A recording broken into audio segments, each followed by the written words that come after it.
Mega Man has been around now for 30 years. He's been more scarce over the past few years with re-releases and only a few new entries in the series. In fact, it has been 8 years since a proper new release in the franchise. Mega Man 11 is the latest in the franchise, and we'll be taking a look at this game to see if it's another great Mega Man game or more of a mighty number 9. Back in September, we got the Mega Man 11 demo and a look at one of the stages firsthand, Blockman stage, and got to fight him. After playing the demo, I was hooked on Mega Man again. My history with Mega Man is a weird one. I had not played many of the older titles until I was much older. Instead, I'd grown up playing the X series mostly, which I still adore to this day, and going from the fast-paced X series to the slightly slower Mega Man series is a bit of a weird one for me. But has Capcom found a way to make the Blue Bomber still relevant today? Let's find out in my new series, Kinda Late Reviews.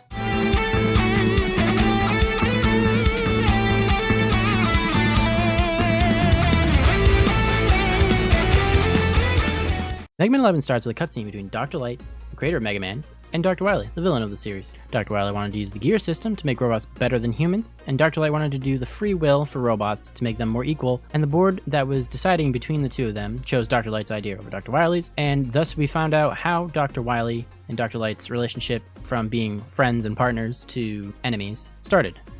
Jump to the present day of 20XX, and we find Dr. Light fixing his robot Brickman. Shortly after repairing him, Dr. Wily comes crashing in and kidnaps the robot masters and infuses them with his double gear system that he has perfected. Mega Man volunteers to bring Dr. Wily to justice and gets the prototype double gear system installed into himself.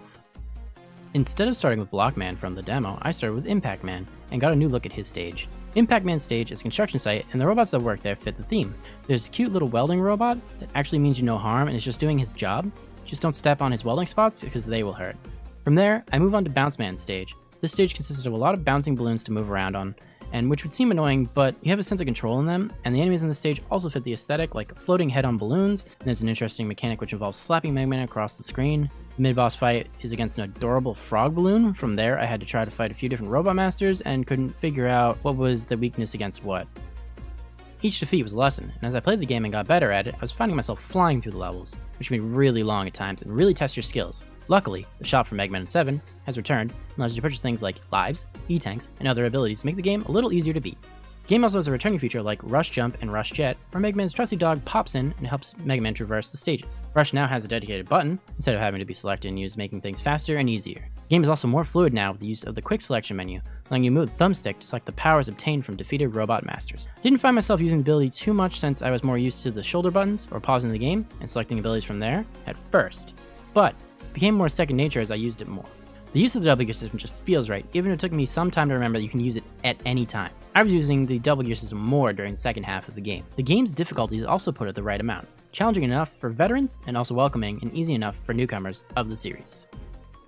Each stage is beautifully crafted and fits the theme of the boss waiting for a beating at the end. From a camping site that did not learn about fire safety to sewers that had too much acid drained into it. Mega Man and all the other characters look real nice in the game, while on the cute side, do not let that fool you. Animations are fluid and look really nice. Just look at the way Mega Man walks and jumps. The change up to the Mega Man's look when he's wearing one of the Robot Master's powers is a nice touch. It makes the game look better and easier to see what type of abilities you have, making it easier on people that are colorblind not having to guess at what ability they are wielding. A lot of the times it looks like the sprites are ripped out and given another dimension. There is one robot enemy in the game that when I see it, I always imagine it's part of the Frieza's army from the Dragon Ball series.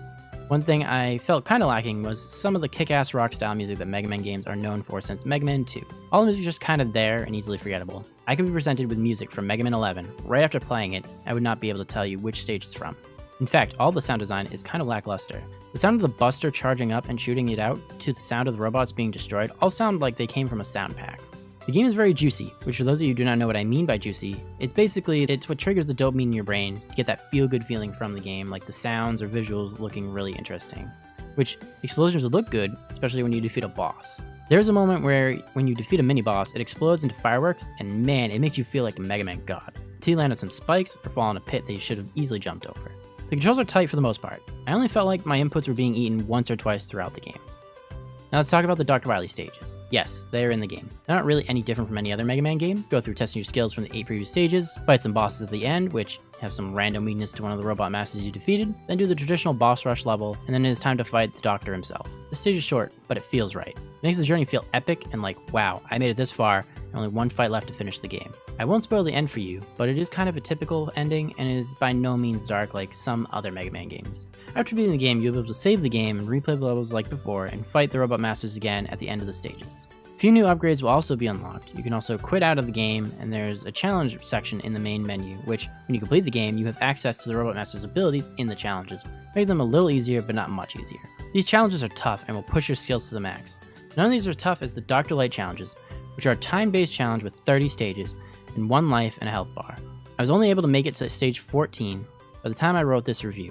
I challenge you all to give it a shot and show me how far you made it on social media. Overall, Mega Man 11 is another great entry in the series. It's amazing to think that he's been around for 30 years now and the developers are still finding new, fresh ways to bring us Mega Man, and I look forward to seeing some of him in the future. Fans of the series should not skip this one, and newcomers can feel better knowing the game is not too hard for them to pick it up and beat it. I played Mega Man 11 on the PC using an Xbox One controller, and it felt great to me. It took me about 4 hours to complete the main storyline. I played the game on the normal settings, and felt the challenge was just right for me. With all I've said from the pros and cons of this game, I'm happy to say this game is not something to pass up and should be played by anyone who enjoyed platformer games. Thank you for your time. I appreciate you valuing my opinion of this game. If you like this video, don't forget to subscribe for more. Hit that like button, it helps out the channel. Share this video with your friends, family, and heck, even your pets. Let me know what you think about Mega Man 11 in the comments below. I'm already late for the next review. See you then.